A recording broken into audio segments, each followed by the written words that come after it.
Allô! Cette semaine, à Autour du feu, on se trouve à Amenord, plus précisément à la Grange perdue, un des joyaux de notre coin. Et Stéphane, chef, le cuisinier de la Grange, nous invite chez eux, dans son petit paradis, à venir faire une salade de feta autour du feu. Fait qu'on a bien hâte, je vous amène, venez-vous avec moi. Là, tu l'as laissé rouler?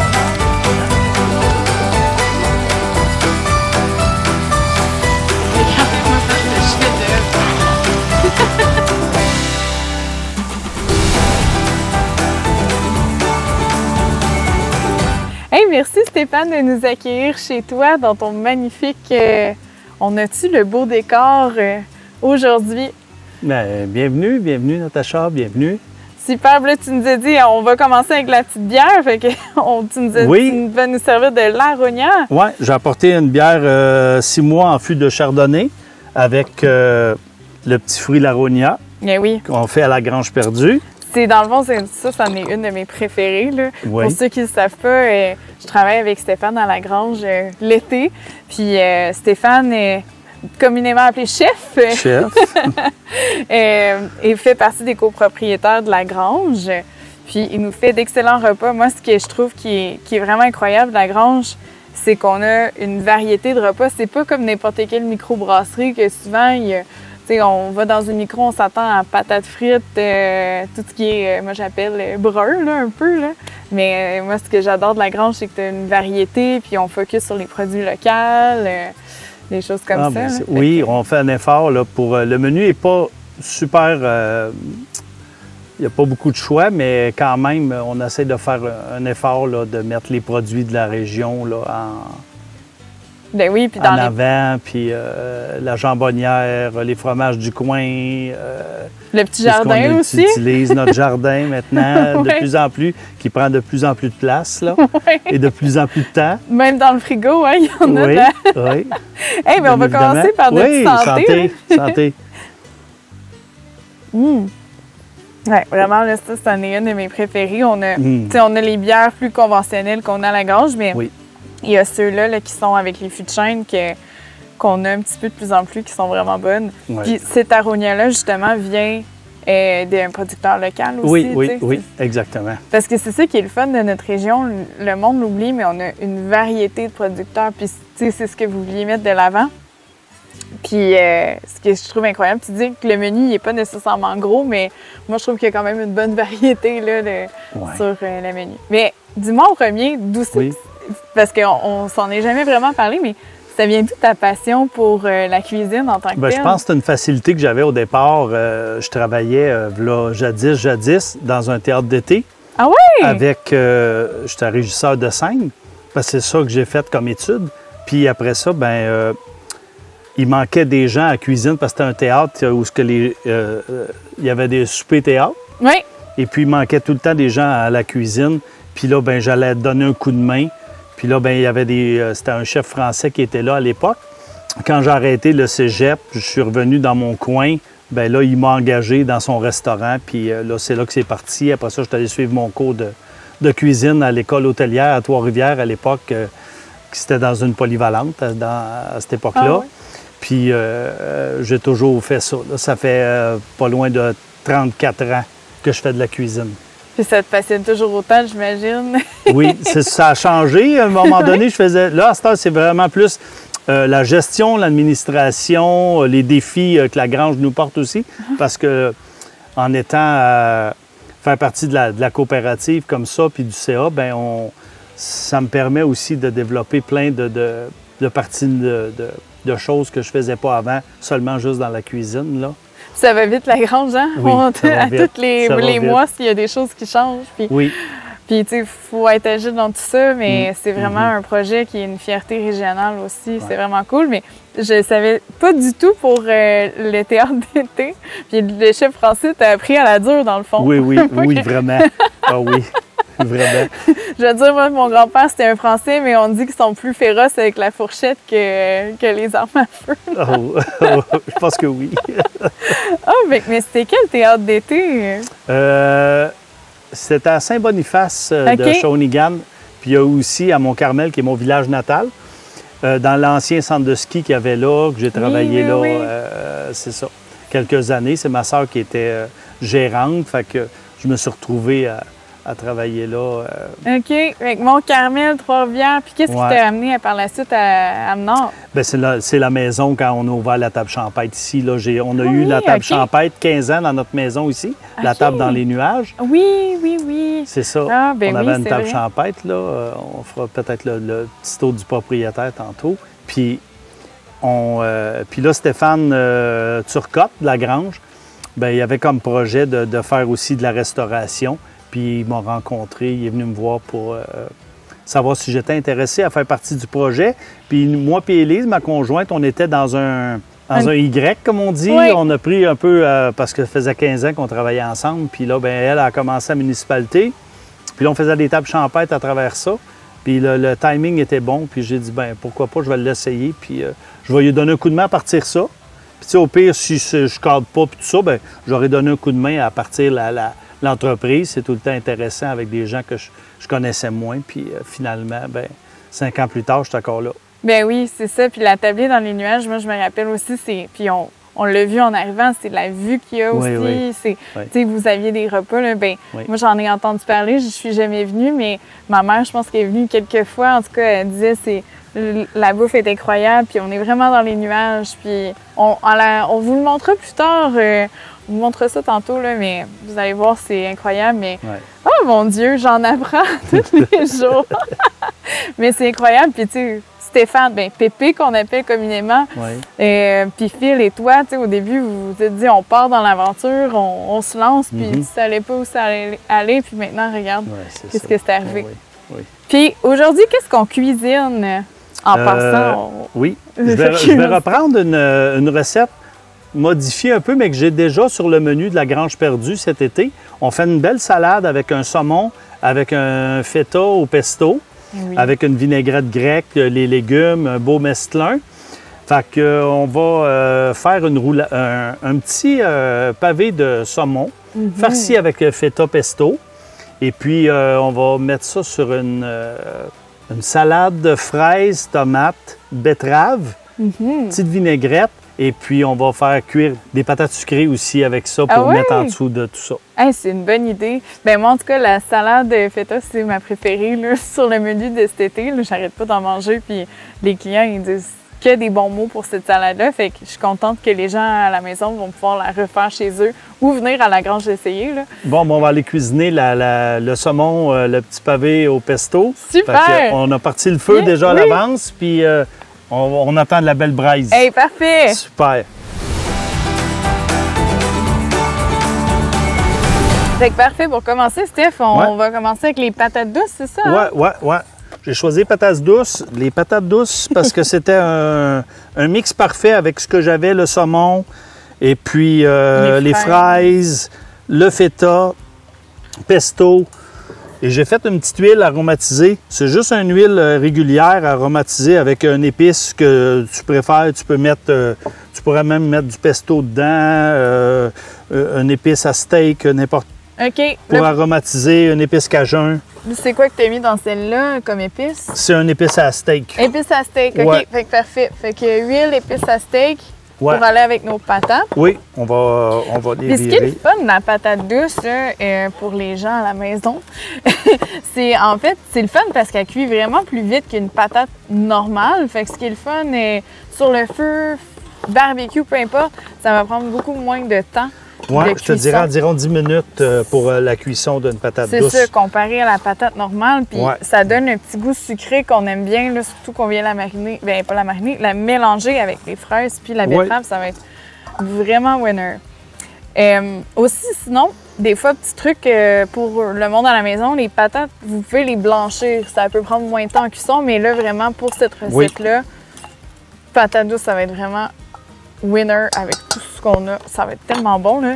Après ça, tu avais besoin d'un petit papier d'alu, hein, je pense? Oui, on va se faire un alu. La magie de la télé, c'est déjà prêt. Bien, des fois, on verra voir si on en fait 2. Oui. C'est sûr que là, moi, j'ai accès à des grandes feuilles d'aluminium. Je pense que quand on fait des papillotes, c'est ce qu'il y a de mieux. Hey, c'est tellement une bonne idée, Comme le ça. petit mélange d'épices, là. Ça, je ramène Ça, je vais comme ça. l'appuyer au complet. Ça, je viens de la placer ici comme ça. Je ramène.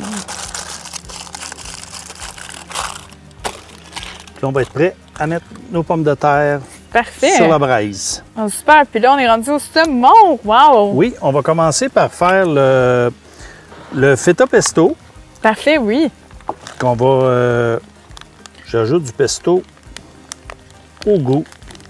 Ouais, le pesto, c'est pas mal bon partout. C'est le ketchup fancy, dans le fond. Oui, oui, oui. Puis là, on va l'égrener. C'est sûr que on y va en mode... quand on le fait en grosse quantité, je le fais au robot. Mais comme ça va être parfait pareil. Oui. OK. Parfait. C'est pas plus compliqué que ça. Après ça, ben, on a pris nos petits pavés de saumon que j'ai préalablement coupés.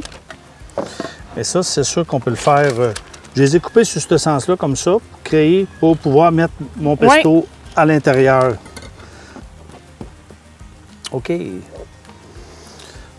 On va poivrer. Mettre une cuillère, une bonne cuillère. Ouais. Un petit peu plus. Un petit peu plus.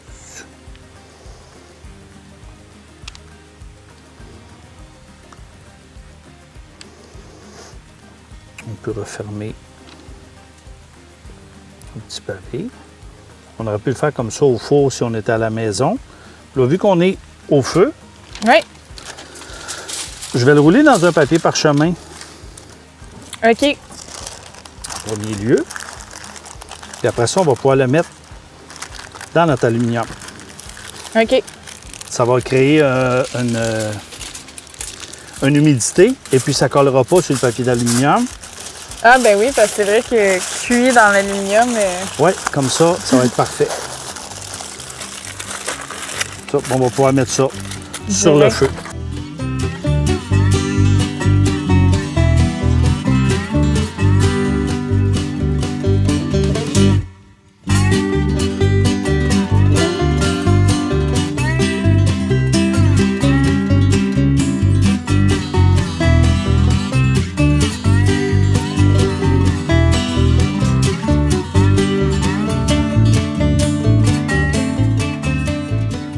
On va aller porter les saumons sur le feu. la Tes braise.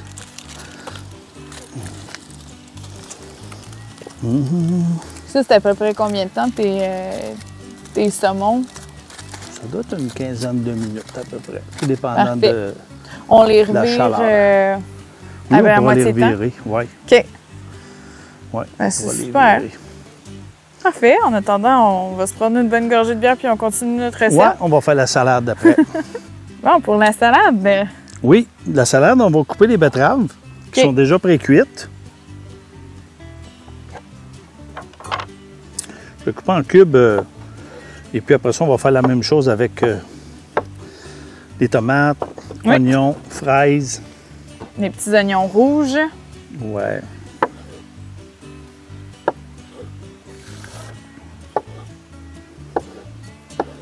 Bon, des betteraves, en plus, c'est super riche en fer. Tiens, ça, c'est bon. Puis t'avais combien de betteraves? T'en as mis 3, là, à peu près? Ouais, Parfait. Pour comme 4 pavés. oui.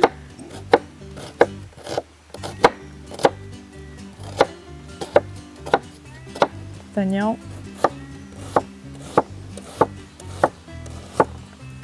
C'est le fun, vraiment, dans ton petit paradis. On n'a pas de moustiques. Non. On a de la mouche un peu, Un mais petit peu de ça me mouche. dérange moins que des moustiques. Oui.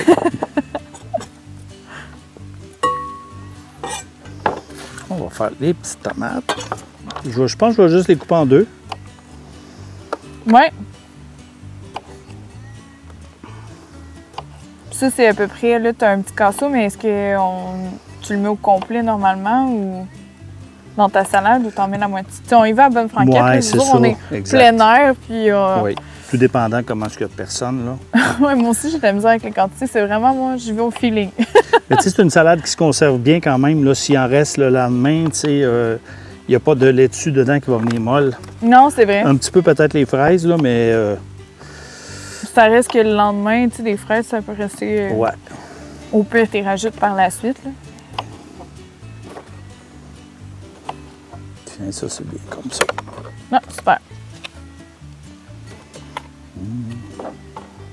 Fait que, tu sais, juste pour les gens à la maison, le casseau, on en a pris comme plus que la moitié, là, le 3/4 et plus. C'est des bonnes fraises du Québec, en plus, ces temps-ci. Ah oui, puis il faut... Moi, je suis tellement une pro, là, quand... je trouve ça triste, c'est qu'on va à l'épicerie puis on voit les fraises à 1$ et quelques de la Californie, puis on a des bonnes fraises de l'île d'Orléans juste à côté, là. Choisissons les fraises du Québec. Parce que ces petits producteurs-là, ils ont de la misère, puis... pas qu'ils ont de la misère, mais... la Californie leur fait de la misère. Oui. Puis ils sont tellement meilleurs. Ça n'a aucun... Il y a tellement de différence.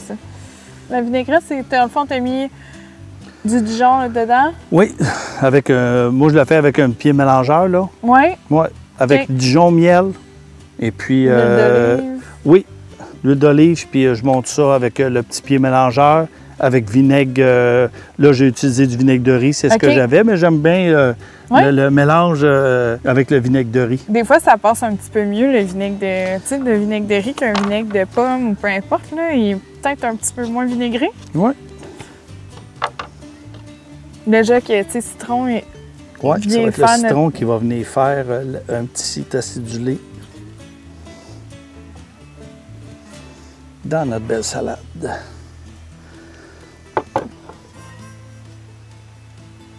Ah, puis avec le saumon, ça va être juste incroyable.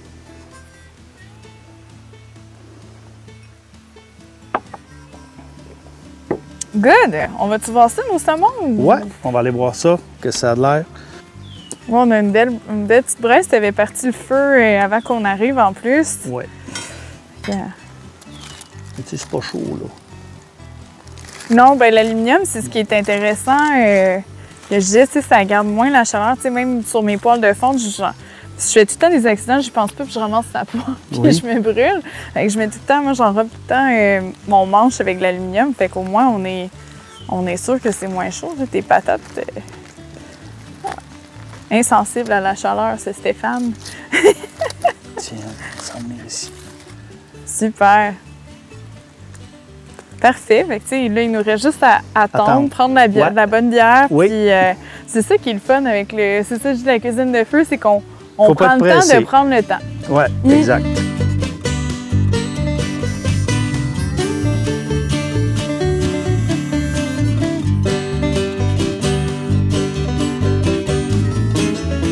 Bon, on est prêt? Oui. Super. Fait que ça, les petites patates, tes égoutées, ils étaient prêtes. Oh, celle-là aussi, ça devrait être pas pire. Ouais, on regarde pas voir.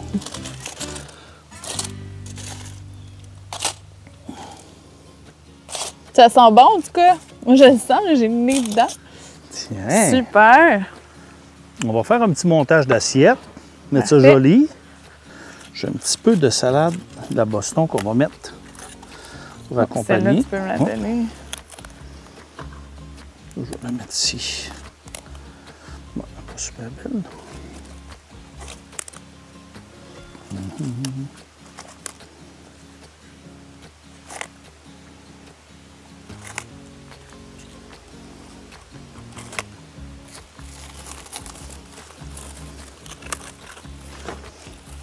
Tiens.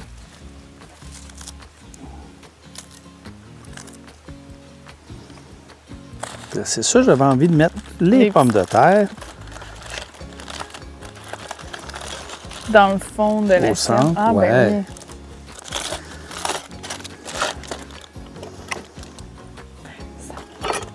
Ça va être très bon.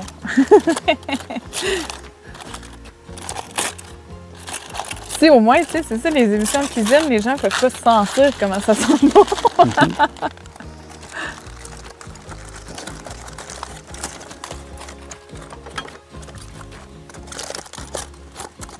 Avec le petit brûlé du feu. Ouais, ça, c'est un must dans la cuisine. Magique. Il y a tout le temps un fumé, puis un Il faut...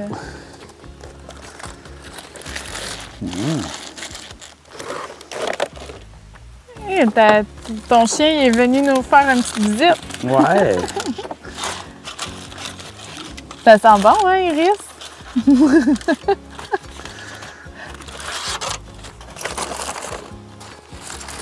Fait que regarde, avec notre petit papier, il n'y a rien qui a collé. Notre saumon est super beau. C'est beau. Oui, je vais faire ça les prochaines fois.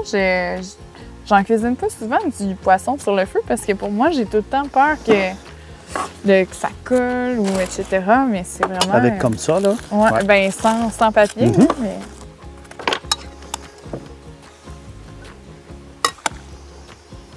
Vraiment une belle salade d'été. Oui.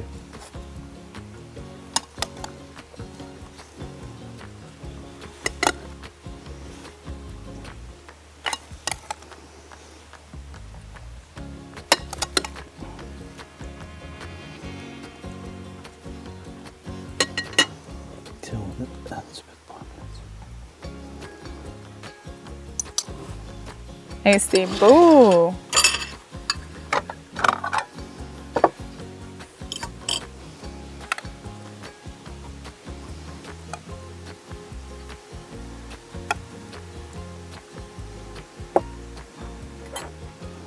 Oui, viens-t'en ici. Ouais. Ben, bon appétit, Steph. Je vais te redonner Hey, ta merci. bière, elle t'est rendue là. On goûte. Hey! Vraiment bon. Je pense que je vais me la faire cet été encore en camping. C'est...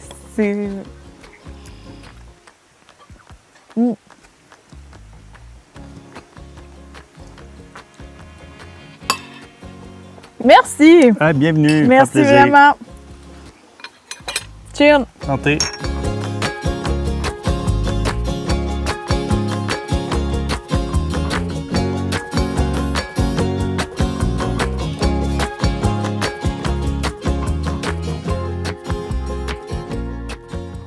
C'est ici que se termine notre journée avec Stéphane. On a mangé une salade de saumon exceptionnelle. Quand on parlait de la tablée des nuages, voici ce qu'on parle. Et on se revoit la semaine prochaine. J'ai déjà hâte de vous présenter notre nouvelle aventure. Merci d'avoir été là.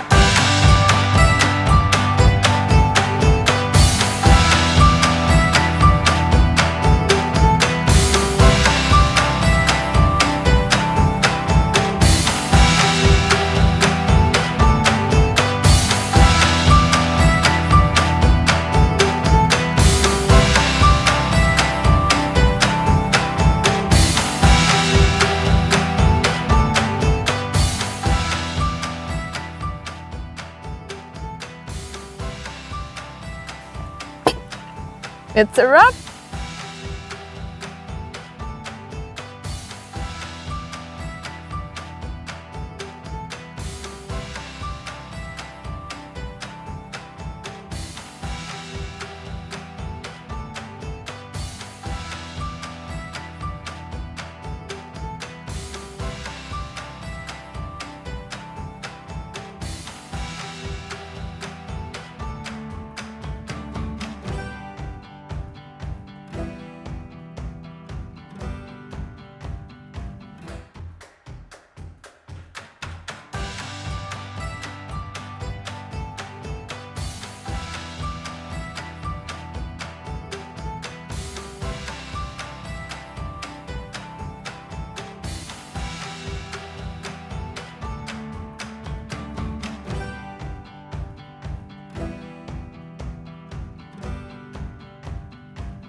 Discrimination. Un locateur vous refuse la location d'un logement? Tentez de connaître la raison pour laquelle il refuse et vérifiez si le logement demeure à louer. Il est important de savoir qu'un locataire ne peut refuser un logement en raison d'une situation de vie comme la condition sociale, l'orientation sexuelle ou les origines. Contactez la Commission des droits de la personne et de la jeunesse si vous vous sentez victime de discrimination. Enquête de crédit. Les locataires sont de plus en plus nombreux à réaliser une enquête de crédit. Même s'ils ont le droit de le faire, ils ne peuvent exiger des informations personnelles comme le numéro d'assurance sociale, le permis de conduire ou le passeport pour effectuer leur enquête. Pour obtenir l'historique de crédit, ils ont besoin du nom, de l'adresse actuelle et de la date de naissance. Lors de la signature du bail, le locataire doit remettre au locataire une copie du bail et une copie des règlements de l'immeuble s'il y a lieu. Avant de signer, le locataire prudent doit vérifier que toutes les sections sont remplies. Animaux. Dans le bail, il y a une clause qui spécifie le droit d'avoir un animal de compagnie ou non. Vaut mieux en discuter avec le locataire d'abord et faire inscrire l'entente lors de la signature du bail. Si le locataire indique le droit d'avoir un animal, c'est bien. Si la case du refus est cochée, cette clause doit être respectée.